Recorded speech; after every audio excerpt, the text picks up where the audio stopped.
আমার ছোট ছেলেটার অসুস্থতার কথা শুনেই পরের দিনই চলে আসলো মা বাবা আমাদের বাড়িতে। তারা আজকে আমাদের বাড়িতে আসবে বলে আজকে আমি সকাল সকাল ঘুম থেকে উঠে তাদের জন্য মজার মজার খাবার রান্না করলাম। আর আজকে আমি কি কি রান্না করলাম তোমরা আমার সম্পূর্ণ ভিডিওটি দেখলে বুঝতে পারবা। পর আমরা সবাই মিলে বিকেলের দিকে বের হয়ে পড়লাম আমাদের এলাকার দিকে। মাশাআল্লাহ আজকের বিকেলের সূর্যটা কি সুন্দর ছিল, আকাশটা দেখতে কিন্তু মাশাআল্লাহ অনেক অনেক সুন্দর লাগতেছিল। আর আমার আজকের ভিডিওটি অনেক বেশি সুন্দর হতে চলেছে, তাই ভিডিওটি না টেনে তোমরা সম্পূর্ণ দেখতে থাকো। আসসালামু আলাইকুম সবাইকে, কেমন আছো সবাই? আশা করছি সবাই অনেক অনেক ভালো আছো। আল্লাহর রহমতে আমরা অনেক ভালো আছি। সকাল সকাল ঘুম থেকে উঠেই আজকে আমার সর্বপ্রথম কাজ হলো রান্না বাড়া করা।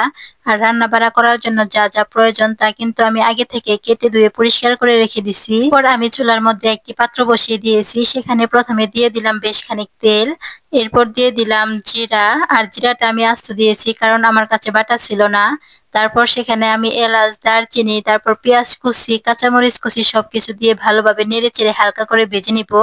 হালকা ভেজে নেওয়ার পর সেখানে আমি দিয়ে দিলাম আদা বাটা আর রসুন বাটা। এরপর হালকা করে ভেজে নেওয়ার পর এখন আমি ওইখানে দিয়ে দিলাম অল্প একটু পানি। পানি দিয়ে আবার একটু নাড়াচাড়া দিয়ে এখন আমি এখানে দিয়ে দিব মরিচের গুঁড়ো, হলুদের গুঁড়ো, ধনিয়ার গুঁড়ো আর পরিমাণ মতো লবণ। সবকিছু দিয়ে আবারও ভালোভাবে নেড়ে চেড়ে কষিয়ে নিব। আর মাংস রান্না করার জন্য মশলাটা যত ভালো কষানো হবে খেতে কিন্তু তত বেশি মজা হবে। এই তো দেখো কালারটা দেখেই কিন্তু বোঝা যাচ্ছিল মাংসটা খেতে অনেক বেশি মজা হবে। এখন আমার কষানো মশলার মধ্যে দিয়ে দিব আগে থেকে কেটে ধুয়ে পরিষ্কার করে রাখা গরুর মাংসগুলোকে দিয়ে দেওয়ার পর এখন আমি আবারও ভালোভাবে নেড়ে চেড়ে নিব। এরপর আমি মাংসটাকে ভালোভাবে চাপ দিয়ে ঢেকে রেখে দিব যাতে তাড়াতাড়ি করে কষানো হয়ে যায়।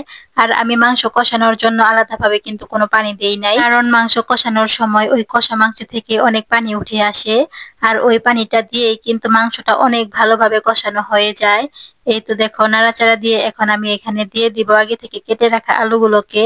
আর আলু তো মাস্ট দিতেই হবে, আর আমি আলুগুলোকে একটু বেশি করে দিয়েছি কেননা আমি আর আমার হাজবেন্ড আলু খেতে অনেক বেশি পছন্দ করি। আমি কিন্তু মাংস রান্না করার পাশাপাশি অপর চুলার মধ্যে পোলাওটাও রান্না করে নিচ্ছিলাম। দুইটা ছোট ছোট বাচ্চা নিয়ে কাজ করা কিন্তু অনেক বেশি কষ্টের, তাই আমি তাড়াহুড়া করে রান্না বাড়া করার চেষ্টা করতেছিলাম। তাই আমি দুই চুলার মধ্যে দুইটা রান্না বসিয়ে দিয়েছি যাতে একটু তাড়াতাড়ি হয়ে যায়। এই তো এখন দেখো আমার মাংসটা কষানো শেষ হয়ে গেছে। এখন আমি ভালোভাবে এইগুলোকে নাড়াচাড়া দিয়ে এইখানে এখন আমি বেশি করে ঝোল দিয়ে দিব। এরপর আমি নাড়াচাড়া দিয়ে ভালোভাবে ঢেকে রেখে দিব। এইভাবে কিছুক্ষণ জাল করে নিলে আমার মাংসটা রান্না শেষ হয়ে যাবে।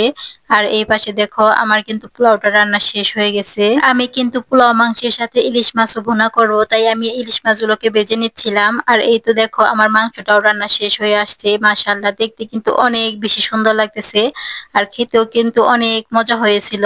এই পাশে আমি একটা বেগুন আর একটা আলু দিয়ে সুন্দর করে ইলিশ মাছগুলোকে ভুনা করে নিব। কথা বলতে বলতে তো আমার ইলিশ মাছ ভুনাটা করাও হয়ে গেল। এই তো দেখো মাশাআল্লাহ দেখতে অনেক বেশি সুন্দর লাগতেছে, তাই না? আর মা বাবা আসার আগে কিন্তু আমি আমার রান্না বাড়া সবকিছু কমপ্লিট করে ফেললাম।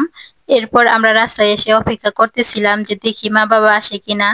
আর আমার ছেলে তো এখানে অনেক বেশি দুষ্টুমি করতেছিল আর খুশি হচ্ছিল, কেননা আজকে সে অনেক দিন পর তার নানু রান্নাকে দেখবে। সে কিন্তু তার নানু রান্নার জন্য অনেক বেশি পাগল। সময় রাস্তায় দাঁড়িয়ে থাকার পর এই তো মা বাবা আমাদের বাড়িতে চলেই আসলো।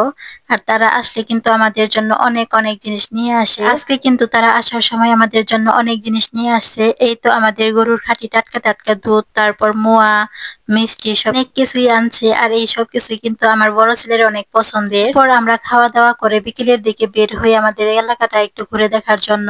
আর মাশাআল্লাহ আমাদের এলাকাটা কিন্তু অনেক বেশি সুন্দর। আমাদেরকে একটু আমাদের এলাকার চারপাশটা ঘুরিয়ে দেখায়। মাঝখান দিয়ে রাস্তা আর দুই পাশে ক্ষেত। আর এখন যেহেতু বর্ষাকাল ছিল দুই পাশে পানি এখনো রয়ে গেছে, ক্ষেতগুলো এখনো শুকায় নাই। দেখতে কিন্তু মাশাআল্লাহ অনেক বেশি সুন্দর লাগতেছিল। আমরা তো বিকেলের টাইমে ঘুরতে আসছিলাম আর বিকেলের আকাশটা কিন্তু মাশাআল্লাহ আজকে অনেক বেশি সুন্দর ছিল। আর এই তো দেখো আমার দুই ছেলের অবস্থা, এক ছেলে তার নানার কাছে আরেক ছেলে তার নানুর কাছে। তাদের সাথে ঘুরতে বের হলে তো আমি একদম সিঙ্গেল মা হয়ে যাই, আমার কোনো কষ্টই করতে হয় না। মা বাবাকে নিয়ে ঘুরতে বের হলে এটাই কিন্তু সবচেয়ে বড় সুবিধা। আজকের ভিডিওটি তোমাদের কাছে কেমন লাগলো তা কিন্তু তোমরা আমাকে অবশ্যই কমেন্ট করে জানিয়ে দিও। আর আমার আজকের ভিডিওটি এইখানে শেষ করতেছি। আল্লাহ হাফেজ।